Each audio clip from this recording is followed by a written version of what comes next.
begin, a quick shout out to our knowledge partner Aqua, Advanced Quantitative Analytics. Aqua is transforming how India learns finance by turning complex trading and quant concepts into practical real world skills. With credible mentorship, structured learning, and hands on simulation, they make finance simple, strategic, and actually fun. We're excited to have Aqua on board with us this season. Hello, everyone, and welcome back to EDC Exchange, a place where ideas, stories, and experiences are shared and to convert your classroom journey to your professional success. So, today we'll be discussing a field that is rapidly growing semiconductor and VLSI industry. So, hey guys, I am Meghna. I'll be your host for today's podcast, and today we have a very highly educated, respected academician with us, Dr. Raghuram Sir. So he is our HOD of Electronics and Communication Department in MS Ramaiah Institute of Technology. He has an MS and a PhD, and he has done research in VLSI analog and digital, and also VLSI CAD, and also machine learning hardware. So he has done funded projects from very prestigious organizations, AICTC, NVIDIA, DRDO, IISc. So we are very happy and honored to have him here to share his insights with us. So welcome, sir. Thank you. Thank you very much. Thanks to EDC for giving me this opportunity also. So I'll be very happy to discuss whatever we can in the VLSI domain. Moving out to the first section, so VLSI. So many of our listeners are very new to this. Most of them are from first years and second years. So, can you give a brief introduction to what actually VLSI is? Okay. So at a very, very high level, VLSI is all the processes, all the tasks required to finally design an integrated circuit. So very high level description of VLSI is, if I have a requirement to make an integrated circuit, what are all the steps that I need to do? So all those come under the domain of VLSI, and there is different things, different tools, different techniques that go into this process. So all of them are basically a series of steps. So it starts with the original specification even before the technical team starts any design. The sales or the marketing team has to come up with the specification based on whether it's a new product or whether already something is existing in the market and they see a need for improvement. So they come up with the specs for some product, and once that is done, then it goes to the design team. So the design team is the top level team, and the design team is responsible for creating the technical design. So the specifications are nothing but very high level description of the design. So the design teams converts that into a concrete specification in terms of something. Sometimes it might be a high level language such as C, sometimes it might be in MATLAB, sometimes it might be in hardware description language like Verilog, etc. Then from there, the design undergoes a series of transformations, and finally, once the final step, what is called as a layout, is ready, it goes for fabrication. So fabrication is of course a different ball game altogether. We'll talk about that later. But between the design and the fabrication, there are a lot of things that are in some ways I would say labor intensive, which is why there are a lot of positions also, a lot of positions for freshers also in this domain. And I won't get into the technical details, but basically different things need to be done to check if the design is working properly. The most basic thing is functionality, right? Because the designs are extremely complex, a lot of signals are interacting, and they need to be verified. The design needs to be verified if, with all these signals, is it still performing the required functionality? That is one very big aspect of the verification process. And another aspect is in terms of the performance. Like we initially mentioned, the specification. Market has a very strict requirement on, say, some operating speed. For example, if you're using a phone, you don't want a lag, right? So all that translates back to the performance of your IC. If the performance is good, you won't see a lag. So there is a separate team which is responsible for making sure that the final integrated circuit is satisfying those performances. So all these teams are working in parallel.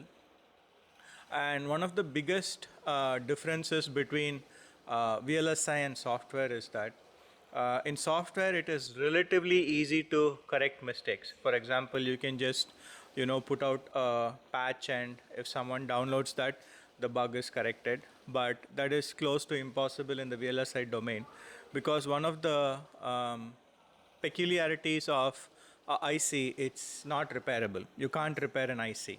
Once it's fabricated, it's done. If it's working fine, you can continue to use it.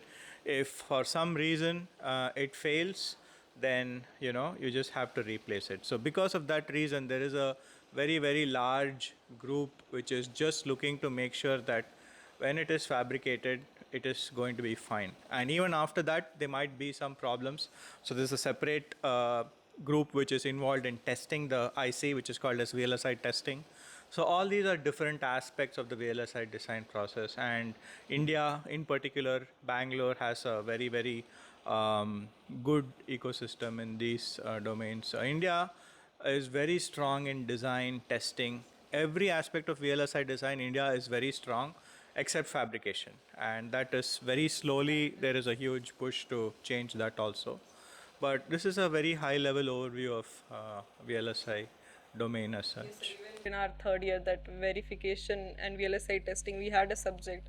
I mean, it is a very expensive and intensive domain.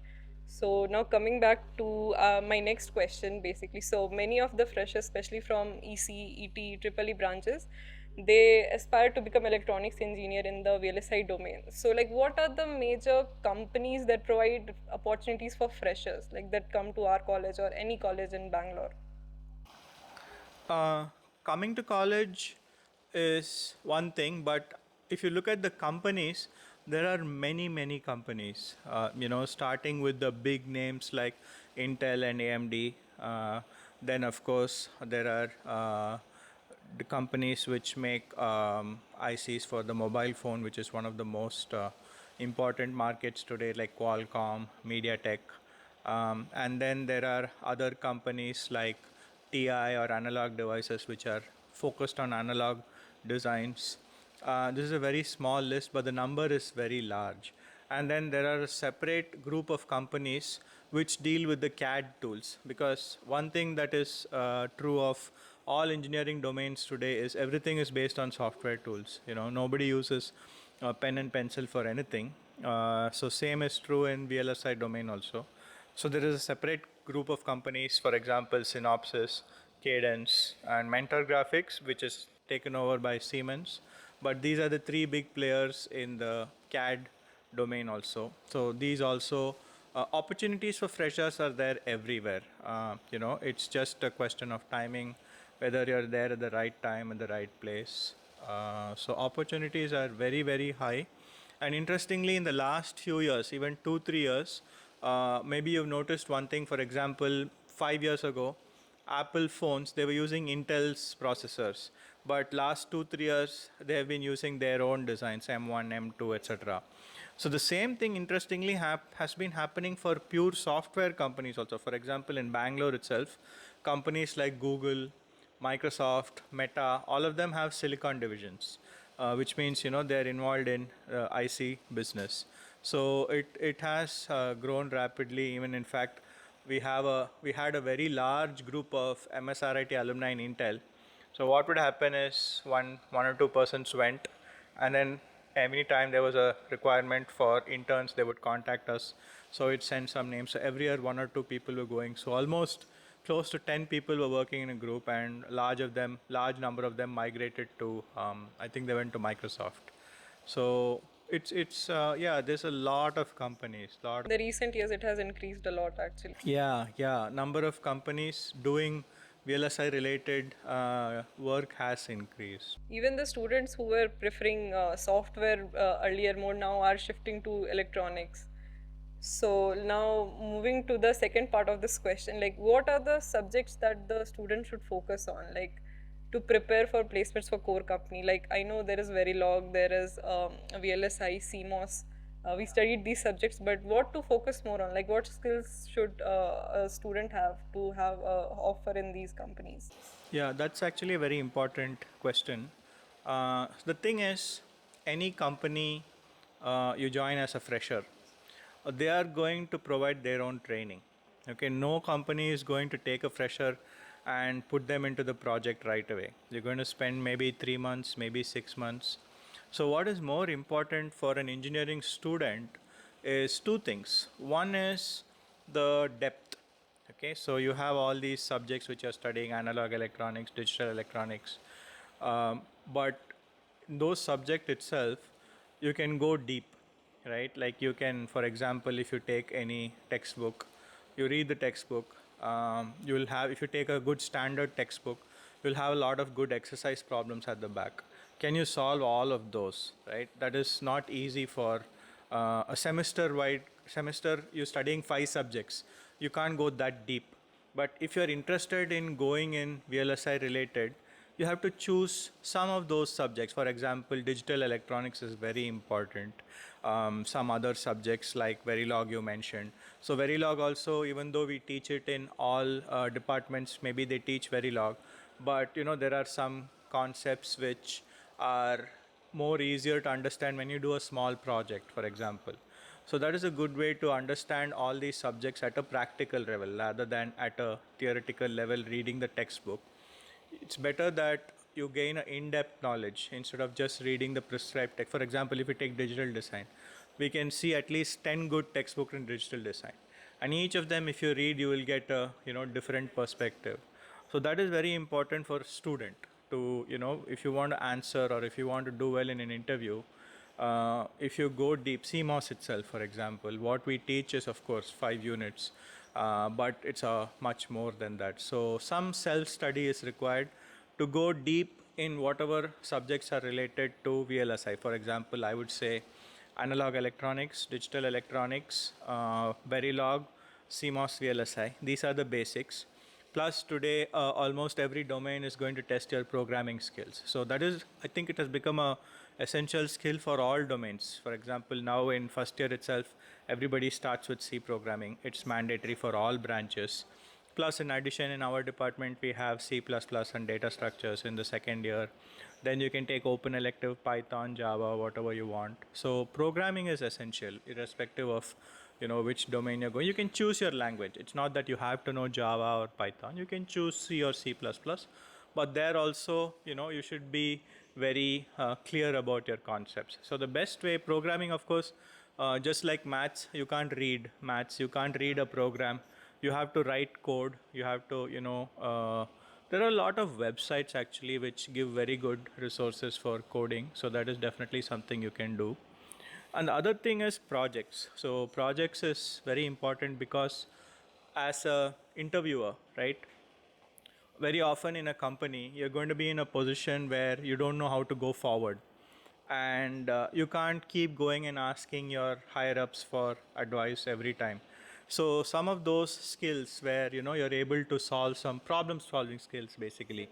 Yeah, so all these are very important. If you can demonstrate these skills from your projects, then that is extremely valuable. So there also, instead of doing many small projects, it's better to do one or two good projects and go a little bit, again, depth is important, go a little bit deep so that, when the interviewer talks about it, you can show them something that, will be valuable for them if they hire you. So those are some things that are very important. In both cases, depth is very important. Whatever subjects you read, don't have to read all the 25 subjects till 5th semester, but whichever is important for that particular domain, go deep in those subjects. Basically at the application level, you know what is a NAND gate, you know what is a flip-flop, but what all can we do with a NAND gate? What all can we do with a flip-flop, right? What all designs can we realize with these basic components? Same thing with projects. One or two projects is good, and it doesn't really have to match what the company is doing because that's going to be very rare. If you look at some company, they'll have some tools of their own, they'll have some designs which they're doing. The chance that you as an engineering student are going to have access to those tools or those designs is very rare. So whatever you're doing is fine. It could be IoT project, it could be embedded systems project, it could be a software project, something related to Gen AI, doesn't matter, but it should be meaningful when you discuss it to a person who's working in a company, and if they feel that this is good work, then that will be very good for your interview process. So, sir, yeah, as sir you mentioned, so we basically need to have curiosity to, use that knowledge base into application. So, now moving on to our next segment, that is semiconductor boom in India. So, like there has been a lot of buzz in semiconductor in India. Government is also investing a lot. So there have been a lot of opportunities that have been created. So what are your views basically on the semiconductor boom in India? Um, So yeah, I mean, uh, better late than never. That's my opinion. so like basically sir, Semicon India that government is investing right now, they have invested 76,000 crore rupees in fabrication and processor design for indigenous processors. So I think that is a very big step that government is taking towards the development for the modern technology. So I think yes sir, I wanted to hear about on this. Yeah. So one interesting fact is around mid 90s. Again, I'm not that old. I was not there at that. I mean, I was not studying at that time. I was still a school student. But from what I read online, around the mid 90s, India and Taiwan were both beginning to go into this fabrication domain.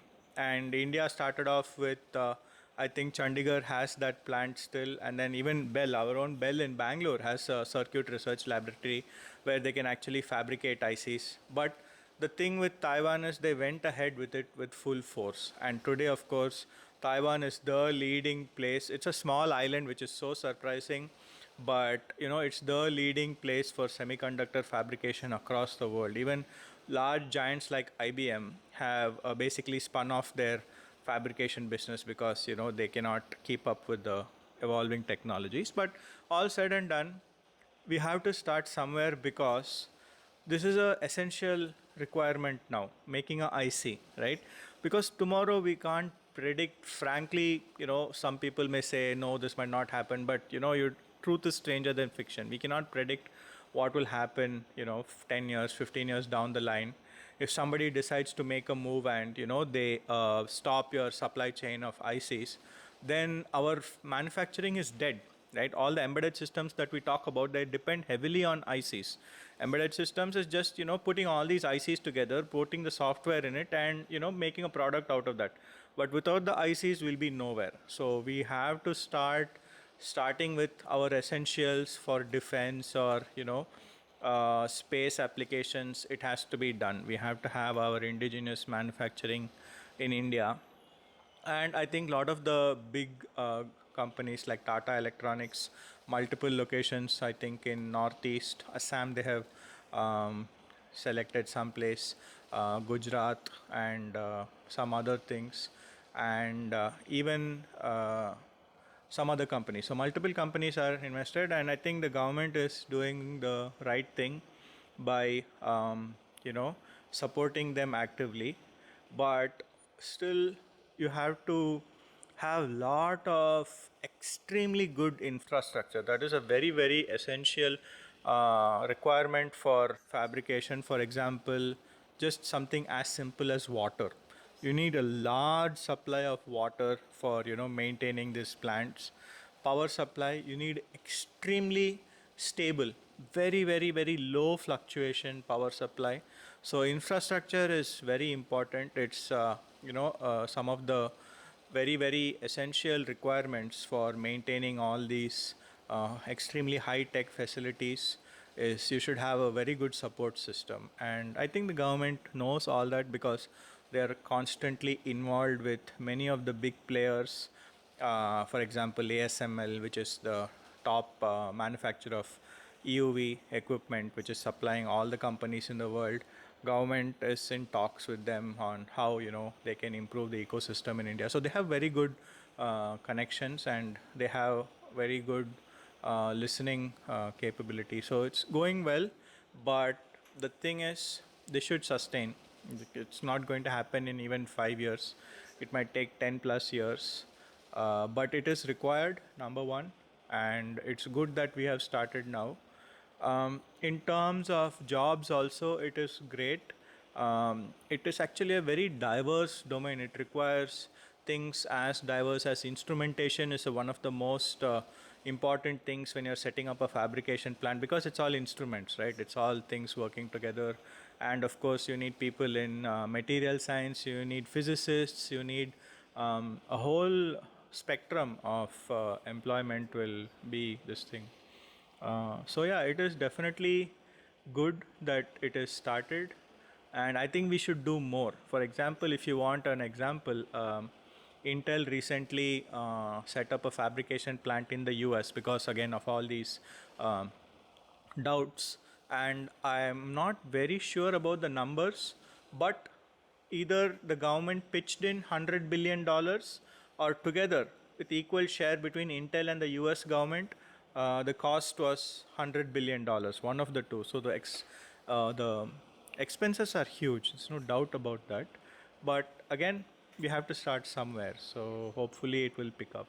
Because currently all the technologies that we are using are imported, like the ARM processor that we studied, that is still in use. It's actually not an Indian processor. So like if we have our indigenous processors, the technology cost of establishing any product will go down, cost cutting estimation. That is actually another aspect. If you go deep, ARM is actually not a hardware. ARM, the company ARM itself, provides only the IP.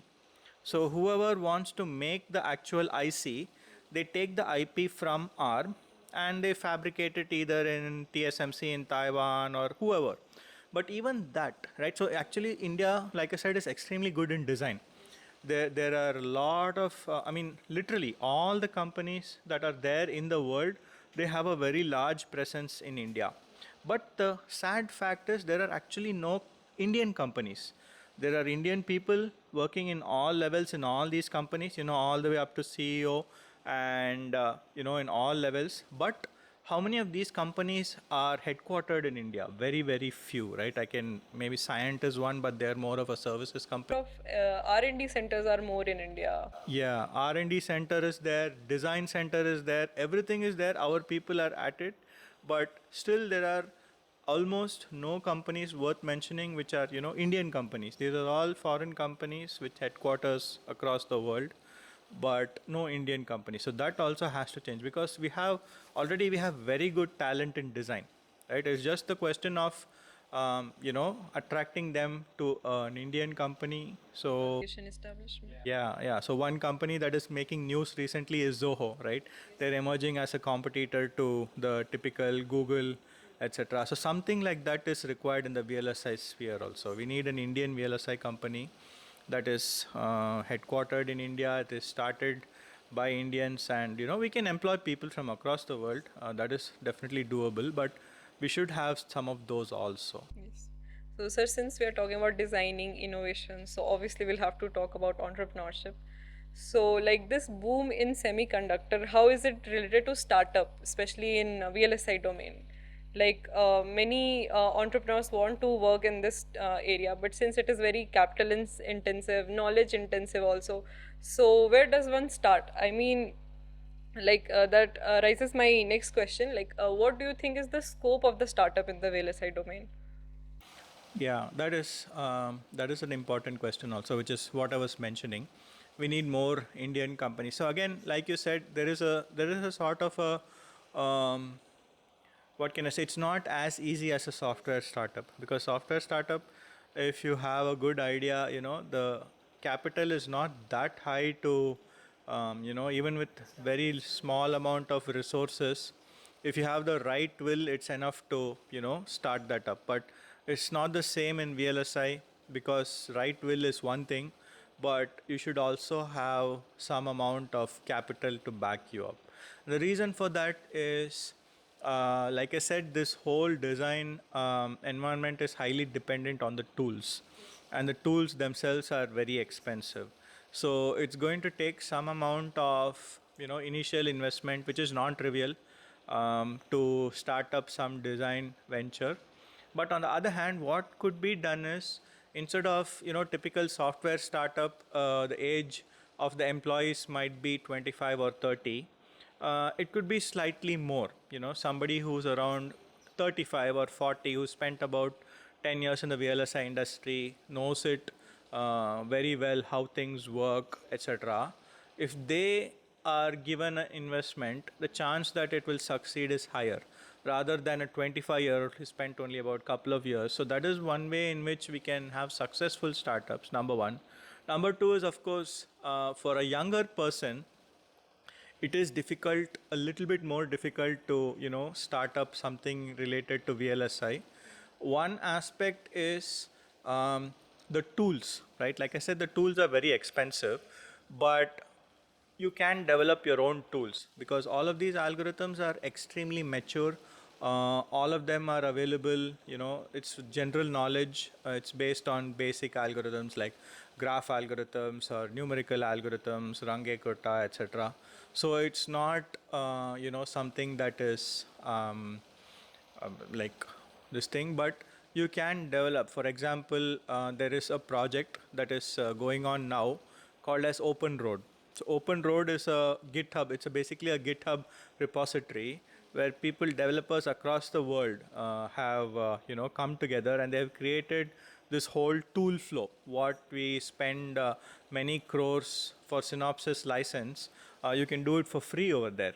So that is something where startups can also contribute. But again, it requires a certain amount of maturity in terms of algorithm design or numerical methods, etc.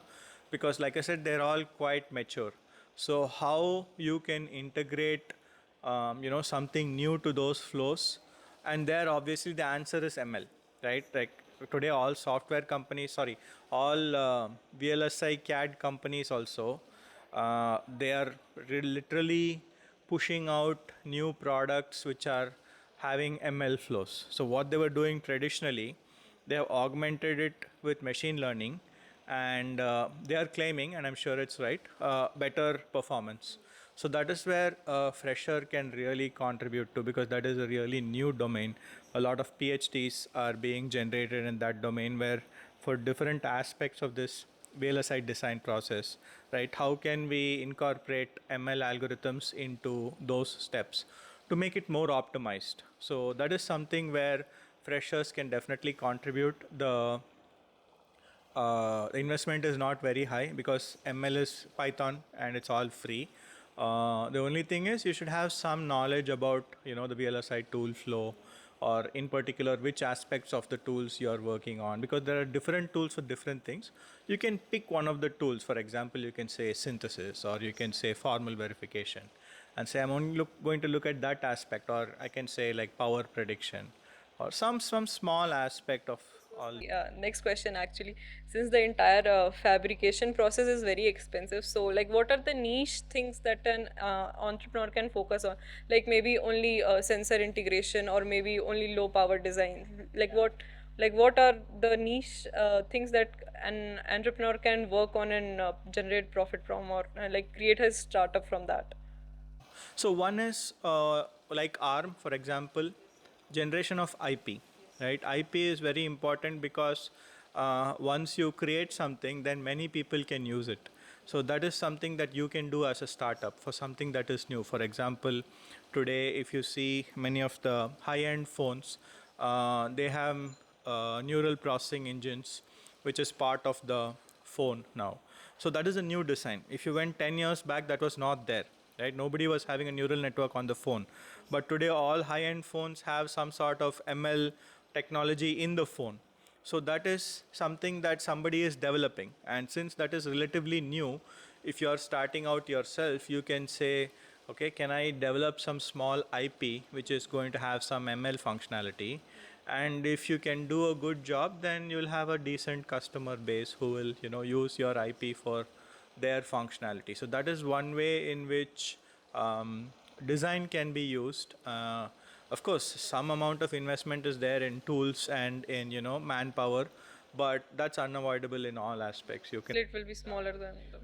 entire process? So fabrication is really not the. I don't think any startup can really think about fabrication, because just that one step costs many hundreds of crores. So that is one problem. But on the other hand, there are designs which are not made at the extreme high end of technology.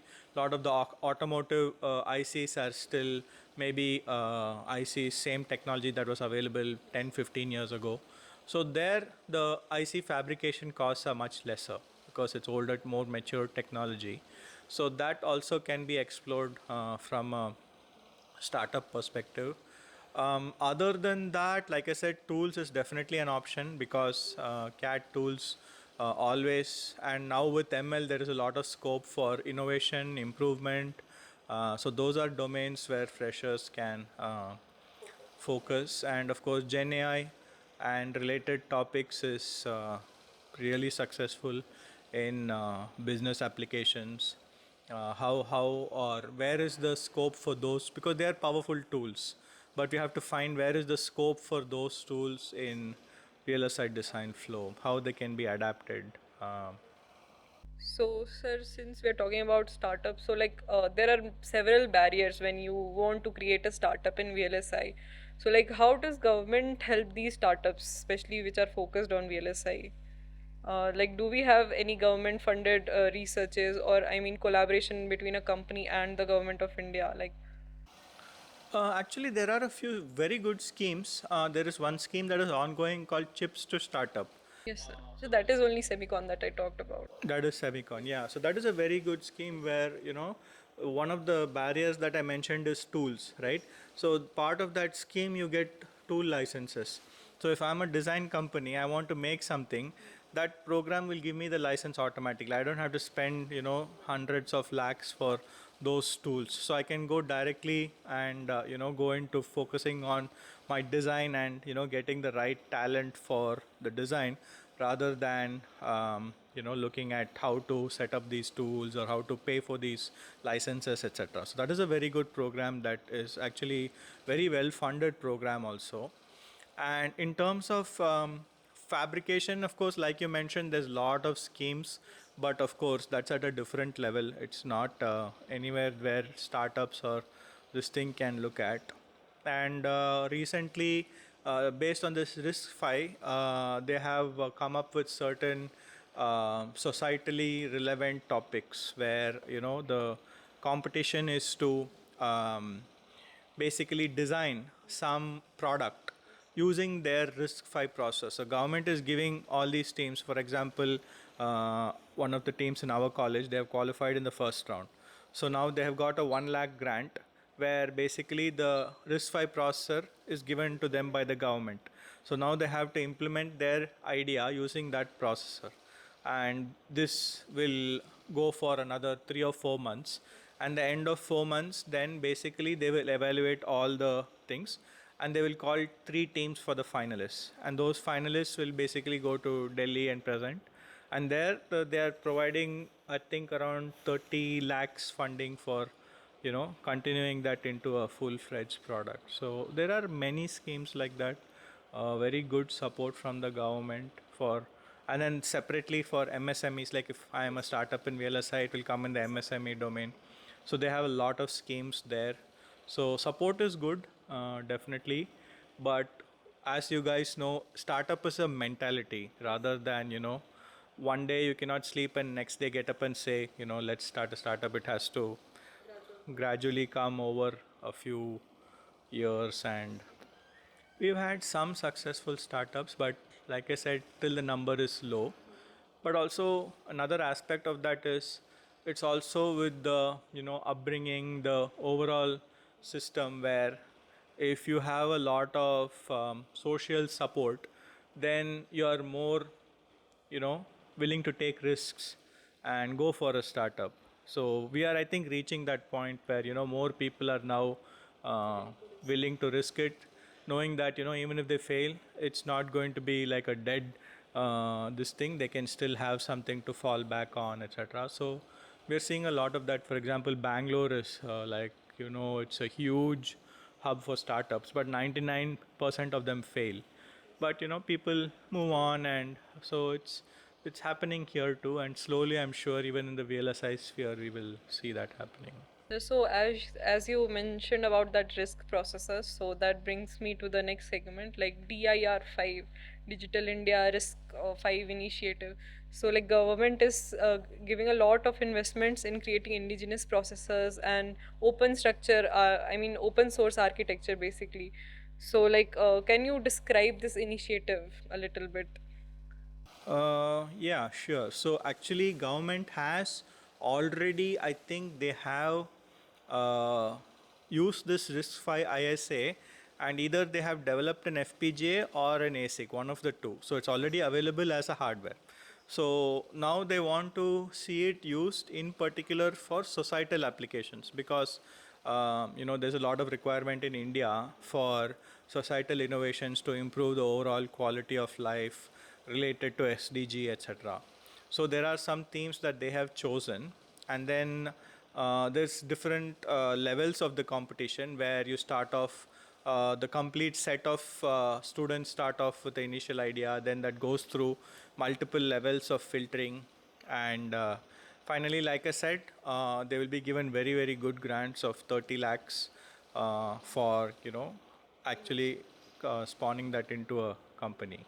So, sir, yeah, basically it will give us technological independence kind of, and we can even use this technologies in defense for our own purposes. We can customize this to globally, like how they sell their goods here. We can also go global with these chipsets, and we can commercialize the designs, the IP of those designs, and we can, like how ARM does it, we can also do that. So, like, since many of our listeners are students, so many want to go into the research field, but they don't know how to start basically in undergraduate program. So, like, if a student wants to go in that field, so how should he start, or how he or she should approach something that he wants to research on? Maybe you can say a little about that.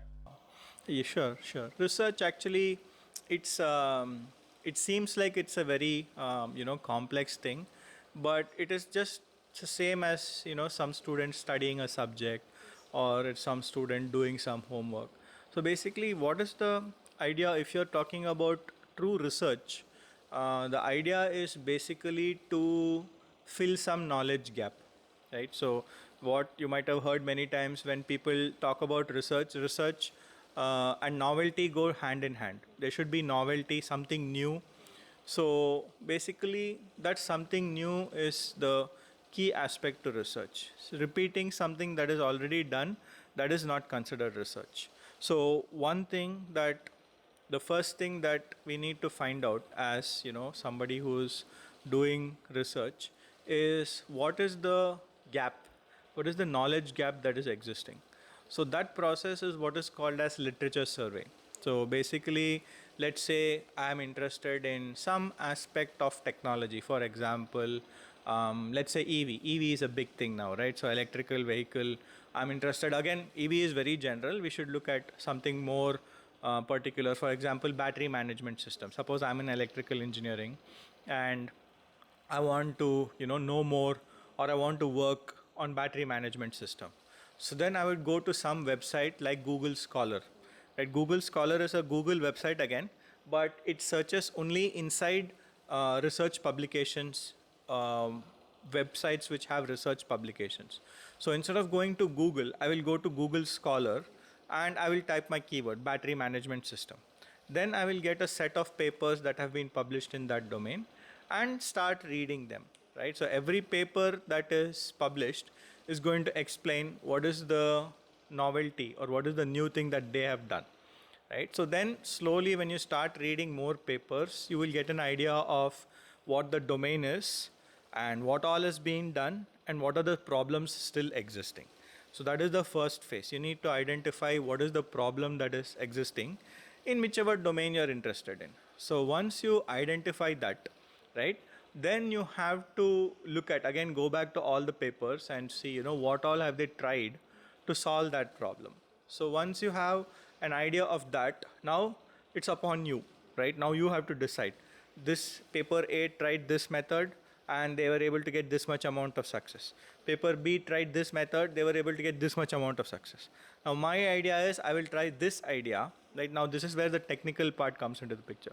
You should have some amount of, technical background, technical knowledge, mathematical background or theoretical background in that. For example, electrical engineering means you should have some good background about circuits, about, all those things in order to be able to get an initial idea, right? You might think, okay, so I think that this, if we try, it will work out better. Then the whole trial and error starts. That is why research takes time, because there is no guarantee that whatever you tried first is going to work, right? It's almost 0% chance. Then you slowly start doing different things. Basically it evolves, right? You learn something the first time, it fails, then you try to investigate why it failed, you change something, then it might fail again but little bit better, then slowly, it takes time, and then slowly it evolves to a point where, it really is working out well compared to, all the other published papers, and basically that is time for you to also publish your results. So it's a very, it's a very interesting, very, I would say, very, very challenging process, but it is good for someone who's interested in that domain, right? It might be difficult to believe, but once you get into it, right, it's very difficult for you to do anything else. It's almost like an obsession, only if you like it. If you're, if you're doing something for the sake of research, then it might feel like, not so interesting. But if you pick a topic that you like, so that is where as faculty we get maximum academic flexibility, intellectual flexibility, because we choose topics that we like. Nobody tells us, like principal doesn't come and tell us, okay, ECE faculty number 4, you have to choose this topic. So we choose our own topics so that, we don't feel, feel the burden of, working on that. And that is very important. So choose what you like, and then takes its own time, but it can be very fruitful. So like as I am also in fourth year, so most of my friends also, the how they do research is like they either participate in hackathons or maybe mini projects and major projects. These two projects play a very I mean we work with these projects for around 4 to 6 months, so we spend a lot of time doing literature surveys, I mean creating presentations, and then iterations after iterations, I mean correcting what we did wrong and everything. So that also, sir. And do you think internships play a nice role in research places, like when you are stuck somewhere, as you also mentioned initially that we can't go and ask our senior again and again about a mistake? So like does that help us in research? Is that also a type of research? Yeah, definitely. Because research is a general keyword. Doesn't mean that every time you do research, it ends up in a publication, right? Like one aspect of research is identifying the knowledge gap. Other aspect is solving it. But when you're in a company, that identification part is not there. But solving problem is always there, right? Because every time you're stuck, you're in a problem, right? How do you solve that problem? The same thing in research also. Every time you try something, result is not coming, you're stuck, right? How do you go ahead with it? How do you, continue that in a logical sense? So that skill is very, very important and essential in company. And company will value that also, like, and this is some advice that we always give our students who are starting the internship. College is completely different, right? Like anytime you have some doubt before CIE, you come and ask the teacher, what is this, what is that? So that is fine, that is college. But in company, it's completely different. We advise you don't go to your mentor or manager or whoever and ask them a direct question like, how do I do it, right? Go with 4 or 5 options, right? If I do this, this is what will happen. If I do this, this is what will happen. So which of these options do you think I should go forward? So that will be much more valued because they know that you have done some homework, number one. And number two is, that is where they have seen, from their experience, they have seen all these options. So then they can tell you, okay, this is, if you do this, this is what will happen. If you do this, this is what will happen. So currently, this is the best option. So that is something that, research, all these experiences before your internship will help you in understanding. For example, this we have this Samsung Prism project. So it's a very good project, it's a very good program rather, because it in a way it mimics how corporate works. Of course, the time scales are very different. There, your week meeting is once every month, whereas if you go to a company, it will be much more frequent. But in a way, it is very, very similar to how the corporate world works. So, sir, one more thing, like after a research process or a project is done, and we have some novelty that we want to share. So, how to publish a research paper? Like, I mean, most of us are curious, and we actually don't know. We don't know the steps, and we can't find it on YouTube easily. So, like, can you share the steps of how to publish a research paper? So one thing is writing the research paper, and what or how to write a research paper, we don't need to teach you, because when you're at the point where you're at the end of your research, you have read so many papers already that that is already well known to you. So what you have to do is, first is you have to create a research document or a research paper, and that basically is very similar to all the papers that you've already read. Only thing, the content is yours. For example, methodology section is your methodology. That is one part, that is writing the research paper.